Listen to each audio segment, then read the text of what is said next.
acoustic. I love the music. Welcome back to Hanging with History. This is Season 1, That Miracle That Happened, That One Time. And this is Episode 36, Early Modern Economic Fallacies. And this episode and the next is really kind of a long double episode that I'm going to cut in two just to make things easier on the production side. And we're very fortunate to have Attila the Bun back with us again. You'll remember his wit, wisdom, and warmth from the Mother Trade episode, and also his deep expertise in pillaging of bakeries and pastry products of all kinds. Early modern economic fallacies, the Apples of Caernarvon.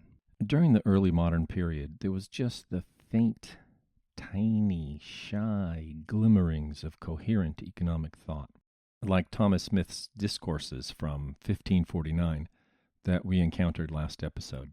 There were also some intelligent writings by Louis de Caille in Spain in the 1540s, where he demolished the doctrine of just prices.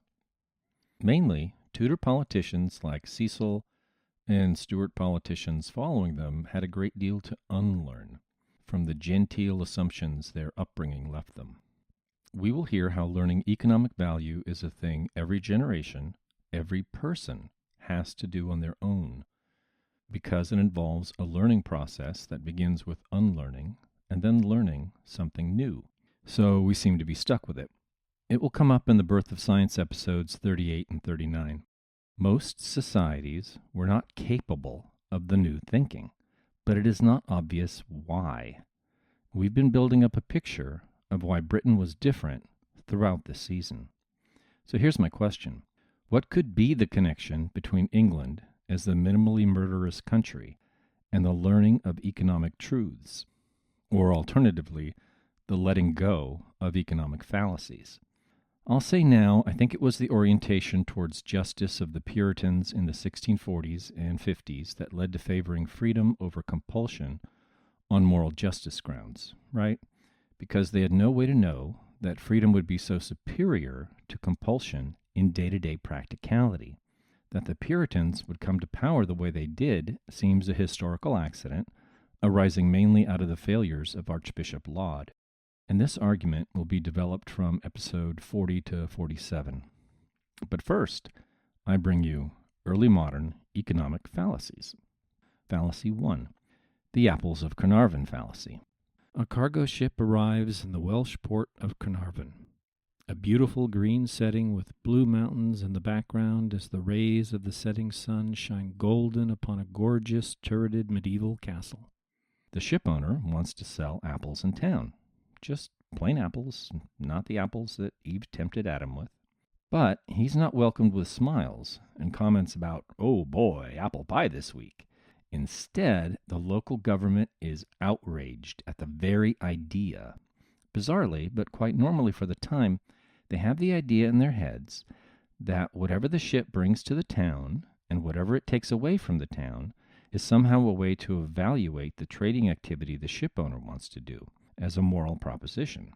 The ship owner has brought apples, just plain apples, an item they perceive as low value, but plans to sail away with a cargo of wool and broadcloth, items they perceive as high value, so they imply the ship is doing some evil to the town. Perhaps they should just kill him. It's easier to kill someone than it is to revise your theory of value. This historical tidbit comes from Thomas Smith's Discourses of the Commonweal of this Realm of England, written in 1549, and this podcast relies heavily on Joan Thirsk. They're my own conclusions, but her wonderful research and writing. The bailiff of Caernarvon, shaking with offended pride, lectures the ship owner. "Your ship comes to take our best Welsh wares, broadcloth and wool. How dare ye bring us in return goods that will be spent and shit out in a week?" Apologies for my Welsh accent. This is an example of people with the notion of inherent value. Wool is valuable, as is iron and grain, but things that are just labor-saving. I picked the apples instead of you picked them for yourself. That's of low value. Trying to trade a low-value thing for a high-value thing is unjust, criminal almost. Things that last have value, short-term things do not. For people of our time, this is a nutty way to look at things. Without a theory of value, all they had was intuition. Without a free market to determine prices, what else could they rely upon? If you were to approach an objective inquiry comparing the value of wool versus apples, there are just too many things to consider. You would simply fail without recourse to market prices. No amount of calculation would be sufficient. I mean, to just scratch the surface, you'd have to consider, what do people want? Cotton and linen are really in this year. Wool is so 1548. What is the production cost? The distribution network? What's going on with complementary goods? If butter and cinnamon are available, we can bake pies. What about substitute goods? Plums are scarce or abundant. There's simply far too much to know to figure out values through intuition or calculation. And that's just about the facts. More than mere physical facts are involved. People's preferences must also be taken into account. Fortunately, we have a shorthand way to do this. Humans have outsourced the discovery of values to an artificial intelligence, better known as market prices. Is it valid to discuss market prices as artificial intelligence? Where is the hardware? Usually, we just describe market prices as an agglomeration of many individual decisions. Yeah, there are problems with both descriptions, but the artificial intelligence metaphor has been used for corporations, political coalitions, and other things, so market prices, which involve much more than decisions and information, they also involve revealed preferences. So I really like the metaphor of market prices as a form of artificial intelligence. It reminds me of that description of market prices by Ludwig von Mises in his famous 1920 essay that postulated modern computers. His argument was that even if every physical fact were known perfectly, the computer could still not calculate prices as well as the market, because it could not know human preferences. Yeah, that was a brilliant and far ahead of its time paper. It was widely read in Eastern Europe in the 70s, and it made plain the weakness of central planning, why communist Europe would never catch up with the West.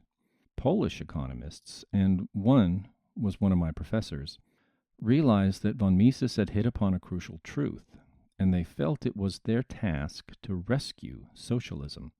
This impulse was behind that whole multi-year Polish experiment when they tried combining socialism with market prices. It failed, like the experiment of trying divine right monarchy with the Puritan Parliament is going to fail a few episodes from now. The two things just cannot find a way to coexist. Anyway, when markets are free to determine prices, we get hugely valuable information that can inform present and future actions. But in Caernarvon, in 1549, personal opinions mattered more. And in a way, it's not surprising, because without a market of willing buyers and sellers, you are not getting good information. There's just no way. The artificial intelligence of market prices is smarter than any one person. And we have no problem with this insight today. In 1549, people would just look at you funny. Perhaps they imagine their city with a warehouse full of valuable wool, and then imagine the wool is gone and replaced by apples. The city is suddenly less able to cope with winter. Apples are a frippery and add nothing. Trading wool for apples of equivalent monetary value would impoverish us, obviously. This is inferential distance writ large. This is one reason that people were so poor back then, why it is so easy to say that poverty is the natural state of mankind. We need very sophisticated ideas of value to have economic growth. And you remember my U.S. versus Mexico example. Just 1% growth for 100 years is the difference between the U.S. and Mexico. There is serious power in exponential growth. And you want to have economic growth. To get it, you have to let go of incoherent theories of value. Our new paper argues that there is no place in the brain that particularly corresponds to notions of economic value. And this goes against previous work showing increased brain activity in some areas when people calculate economic value.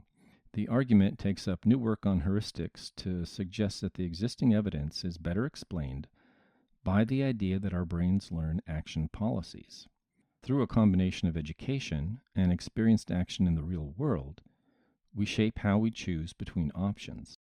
Fascinating, and to me, strongly suggestive of something I already have strong priors for. That's a warning.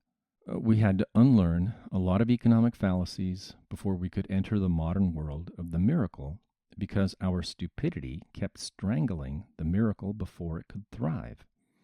I've been saying since episode 1 that this kind of failure happened in history in every place that progress existed. Like medieval China and ancient Athens. And of course, the corollary is that every new generation grows up with seriously flawed notions of economic value from their teen years and has to unlearn them as they mature. Unpleasant idea, I know. The Apples of Caernarvon Fallacy is one that had to be unlearned. The artificial intelligence of market prices is probably smarter than your intuitions about value. Almost all the time, in fact. That was Fallacy 1. Fallacy 2 is that the wealth of a nation is chiefly determined by its balance of trade. That is, if exports are greater than imports, gold is flowing into your country rather than out of it. The classic text on this is Thomas Munn's England's Treasure by Foreign Trade. The subtitle, "The Balance of Our Foreign Trade is the Rule of Our Treasure," basically summarizes the main argument. Now, everyone who studied economics is aware of this text, although you'll probably forget it very quickly, written in the 1620s. It is mercifully short. It's just an essay that represents what became the conventional wisdom of the following decades. Every year, hundreds of thousands of eager, if often pimply and unruly or hungover, college freshmen are taught about Thomas Munn and why he was wrong. But no one is ever taught that Munn was way more right than the bailiff of Caernarvon. Of course it is not taught that way. You just invented the Apples of Caernarvon Fallacy. Yeah, I did just invent that. But Munn had the insight that the market prices of things matter, and this is really an important advance. Apples, stockings, iron, chairs, whatever. What matters is not any inherent characteristic of the good or product, but the idea that the value equals the market price. A huge advance in thought. We usually criticize his specific ideas, usually this one quote: "The ordinary way to increase our wealth and treasure is by foreign trade, wherein we must observe this rule, to sell more to strangers yearly than we consume of theirs in value." However, this is really two ideas. One, the ordinary way to increase our wealth and treasure is by foreign trade. And two, we need to run a favorable trade balance. Usually these are taught as obviously false, at least in the U.S. It's really a little more complicated and situational. The focus on favorable foreign trade is sometimes the right approach for developing economies. Your exports need to be competitive, so you would have to be good, and by good, I mean excellent in international terms, in some combination of the price for quality trade-off in some industry, and for England, that was wool and broadcloth. Am I going too fast? If you're a small country that's going to make headphones today, you need to either be good at cheap, low-price headphones or good at the moderate range with higher quality. You don't need to be best at everything, but it's really good to be best in some slice of the market for your products or services. You shouldn't import more than your foreign currency reserves can support, and going past that can and does generate crises. We've seen Turkey and Argentina run into this problem recently. Other than this technical issue, probably the bigger mistake is to put too much emphasis on foreign trade. It isn't even necessarily a meaningful idea. I mean, every time a Danish company sells in Norway, it's foreign trade. When a Norwegian buys Swedish toothpaste, it's foreign trade. But when a Californian buys an Oregon Pinot, it's not foreign trade. Huh? And yet, there's really no substantive difference in these cases. When you have the rule of law and well-functioning capital markets, none of this should be a concern. However, of course, this does not apply to large parts of the world where they don't have the rule of law and they don't have well-functioning capital markets. Thomas Munn had specific logical problems deriving from this emphasis. He deplored the fashion-conscious people who just had to buy the latest Italian or French luxury goods. Don't they know they're weakening the country, he would say? And yet he believed English producers should do everything they could to suit our wares to the foreigner's taste and purse. irrational double standard here. And he favored absolute legislation forbidding fancy imports. Oftentimes, this pursuit of foreign markets would lead to bad choices. One was standardization. It would be helpful to foreign trade if all cloth produced was of standard quality, lengths and widths. Foreigners would pay more if they had certainty about what they were buying. However, this was actively harmful to the domestic market, where a wide variety of sizes and qualities made domestically produced cloth usable in many articles and cheap enough to be bought by the working poor. The reality was that for a country like Britain, domestic consumption could easily be 90% of production, and expanding domestic markets was just as good an approach to increasing employment of the poor, which was a major concern of Thomas Smith and Cecil and others around Elizabeth, Commonwealth men, and much of the political nation. Foreign trade just held this special appeal in people's minds. People could be dazzled by the profits. Fortunately, by the 1670s, we can find writers like Carew Raynell emphasizing the importance of production, period, for domestic or foreign trade purposes, and this is amazingly insightful.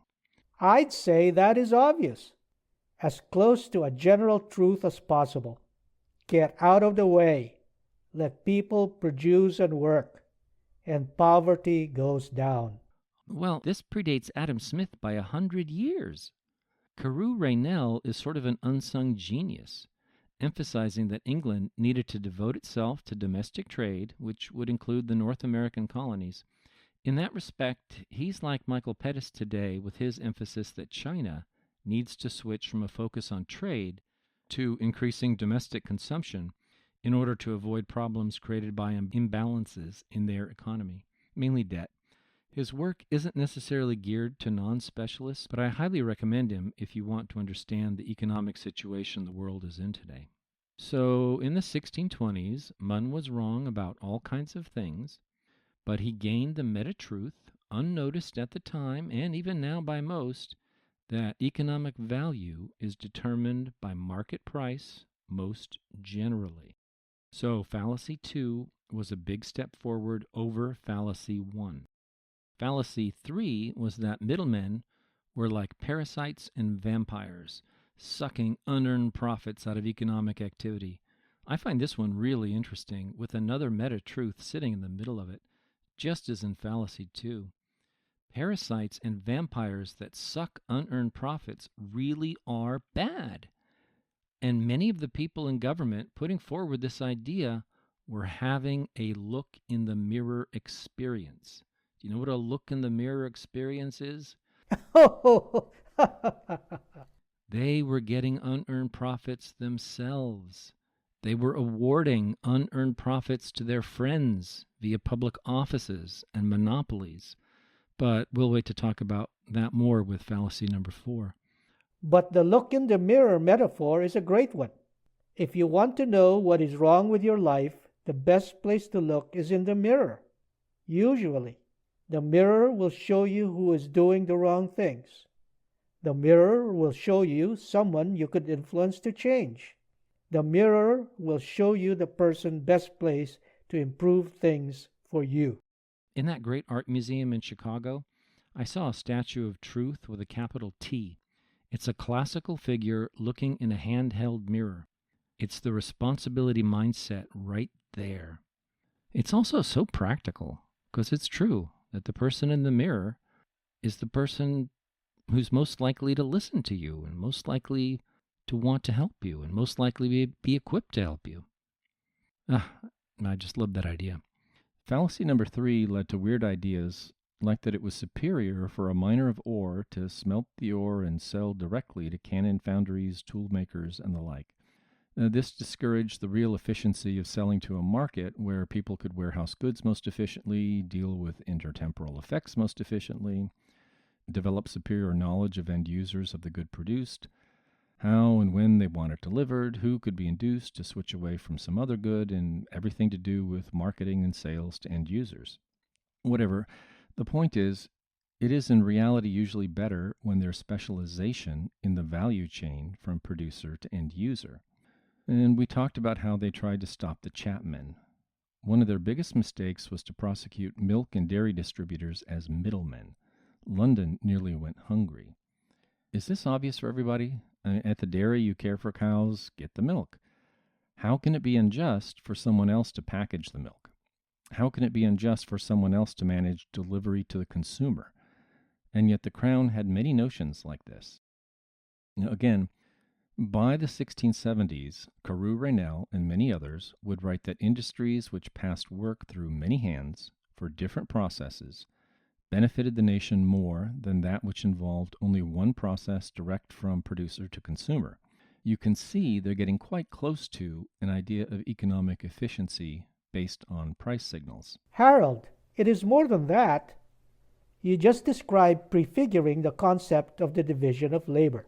Yeah, it's very impressive to see how advanced economic thought was in the 1670s in England, at least among some. 50, 60 years later, the French would also start having some brilliant economic ideas. Possibly there was copying or just a diffusion of ideas. It was the French. Of course, they copied the English. Well, I mention this because there's an idea out there that if the English did not have the Industrial Revolution, perhaps the French would have had it. I mean, they too could see the success of the United Provinces, but that was too small a country for the miracle by itself, so the French were also thinking a lot of the same ideas as the English, just later. And this might be correct, but it could also be that they would never have had those thoughts if the English, right across the channel, did not have them first. Anyway, England first had freedom in the major asset of the time, land. That this would lead to the ability to feed everyone eventually, and that success at the agricultural revolution was a necessary first step to the industrial revolution. Until we can let Nick Bostrom simulate universes and run the simulation a few million times, I'm afraid we will never know. We have an n=1 problem when it comes to analyzing the miracle in history today. If we can simulate the past really well, like Nick Bostrom thinks we probably will in the future, great. That might be coming. Anyway, back in the 16th century, Fallacy 3 was in full swing.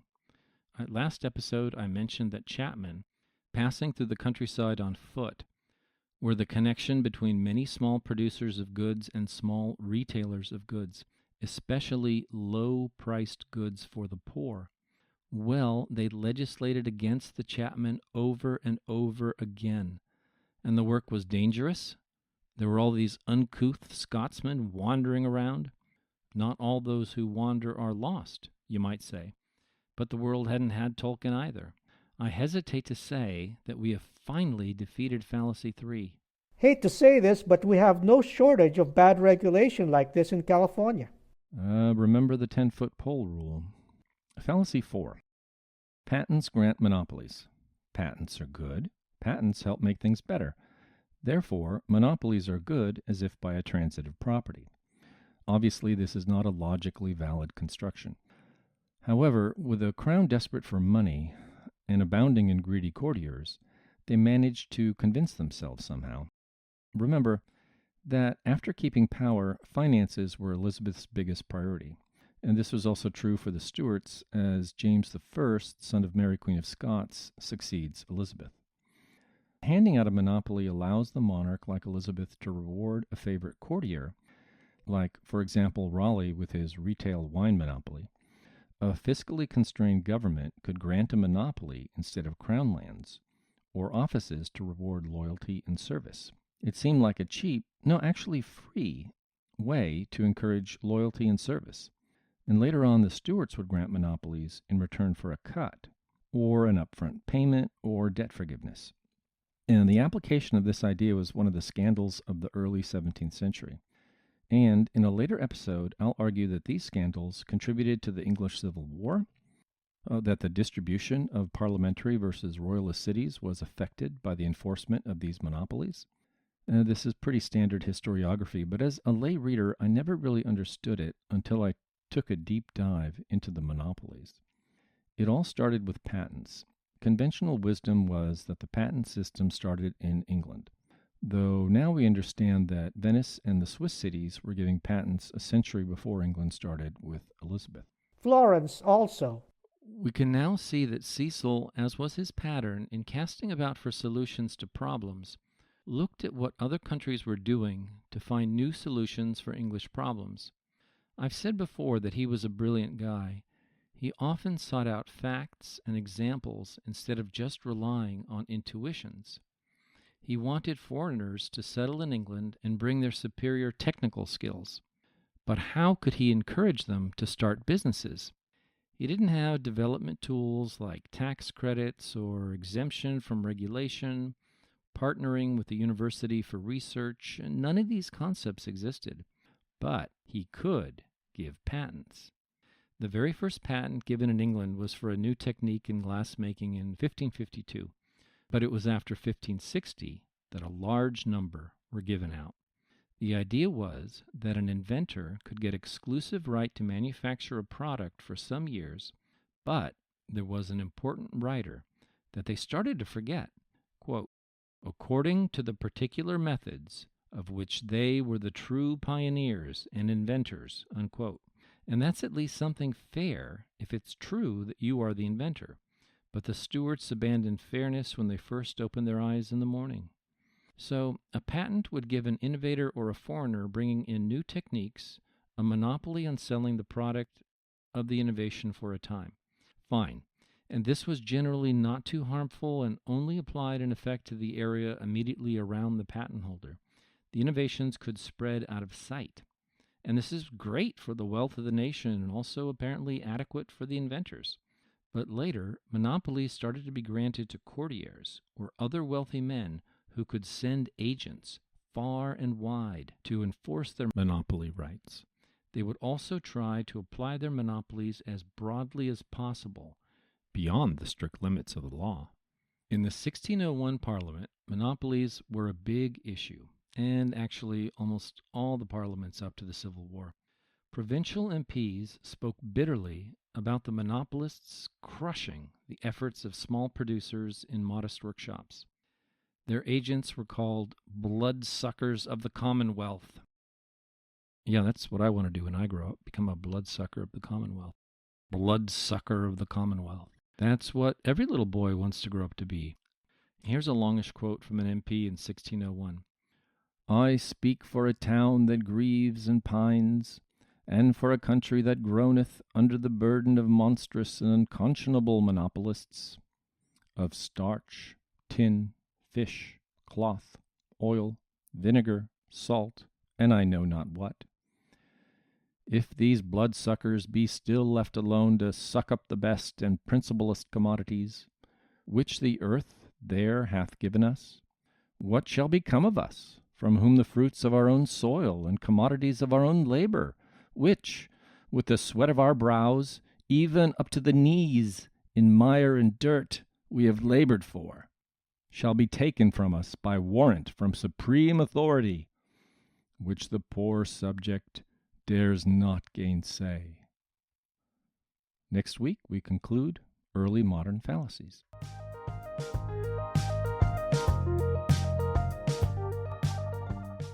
Okay, we'll figure it out. Okay, and we have Charlie's Angel joining us for Conversations with Camie. You just heard episode 36, The Apples of Caernarvon Fallacy. What'd you think? Yeah, I thought it was an interesting episode. When you were talking about short-term versus long-term values, it was reminding me of the Terry Pratchett story about the types of boots that people could buy. Yeah, Discworld, Sam Vines. Just sort of interesting to think about, the cycle of poverty being pushed forward by the types of goods that people can own based off of their impoverished status. I mean, the thing there about the boots was he had this really expensive pair of boots. It cost like 10 times more than the sandals he would wear out when he was younger and poorer. But it would last him for decades, and instead of having to get a new pair of sandals a couple times a year. Mm-hmm. And so in the long run, the rich man, it's the same man, but during the rich part of his life, he was spending less on footwear than he did when he was poor. Mm-hmm. And that's an interesting kind of paradox. But the thing I thought of when you first mentioned it, and I didn't want to immediately bring it up to not sound contrary, was that it was really good for the poor Sam Vines that the cheap sandals were around, because his alternative was cheap sandals or barefoot. Yeah. And that's the thing with a lot of market of goods for the poor. They tended to be, the lowest quality, least fashion-oriented, but at least they could afford them. They could have them. And the alternative was to have nothing. Yeah, that's a good point. I was also kind of interested to hear about the idea of looking at the person in the mirror. In terms of the person in the mirror being the person who could not just figure out what problem you have, but also would be most invested in trying to fix that problem and coming up with ideas. It's almost certainly the author of the problem, too. Yes. Definitely. It reminded me of something I've learned about in terms of social work. And it's this idea that social workers don't have patients, they have clients. And that distinction is really important because the idea is that the social worker isn't necessarily solving all the problems of their clients, but they're working with the clients to address those problems and to work through and process what those problems are and figuring out solutions. So really the client is the person who's really putting the work in to make changes. Yeah, that makes a lot of sense. That's a really good broadly applicable metaphor. I don't know if the artist of that statue that I saw was a social worker, but who knows? Could have been. Could have been. For some reason, I doubt it. Could have been. Yeah. There's no place in the brain corresponding to economic calculations. Yeah, which is really interesting because there were a lot of studies a few years ago suggesting that there possibly were. A lot of the brain imaging studies all had to be redone after 2015 when the software that all of those studies relied on previously was found to be seriously flawed. Oh. So what people were doing was not brain imaging studies before that. They were doing Rorschach tests. Oh. They were seeing stuff and interpreting it in ways that were completely inappropriate and very embarrassing for science. I mean, a lot of people hanging their heads in shame after that. And so a lot of work has had to be redone. There's been a lot recently on heuristics where the way that people make quick, rapid choices.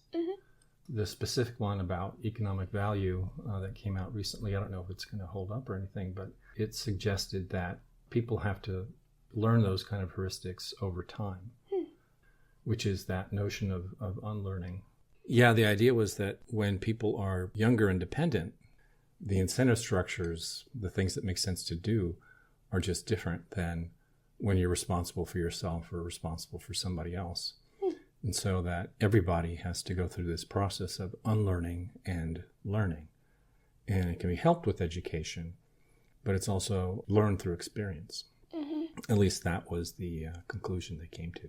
Yeah, that makes a lot of sense to me because I feel like you can learn something theoretically or conceptually, but not really fully digest it or fully understand the implications of it unless you experience it yourself.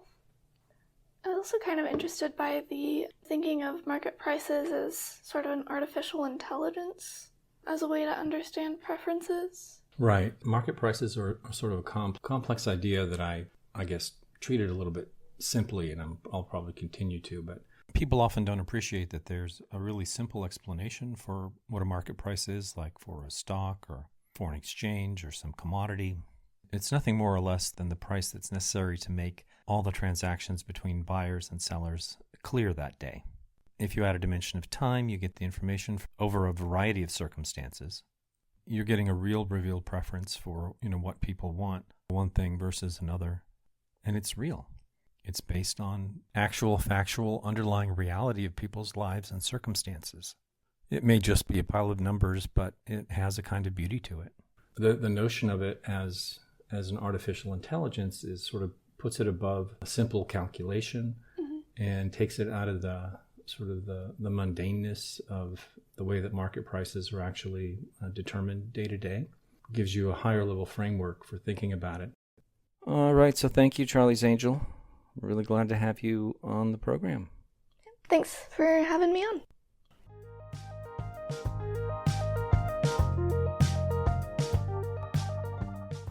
Please click subscribe or follow on your podcast app. If you like the podcast, please tell a friend about it. If you don't, please tell an enemy. If you're on Twitter X, go find me and give me a follow. Thank you for listening. You can reach out to me on Twitter X.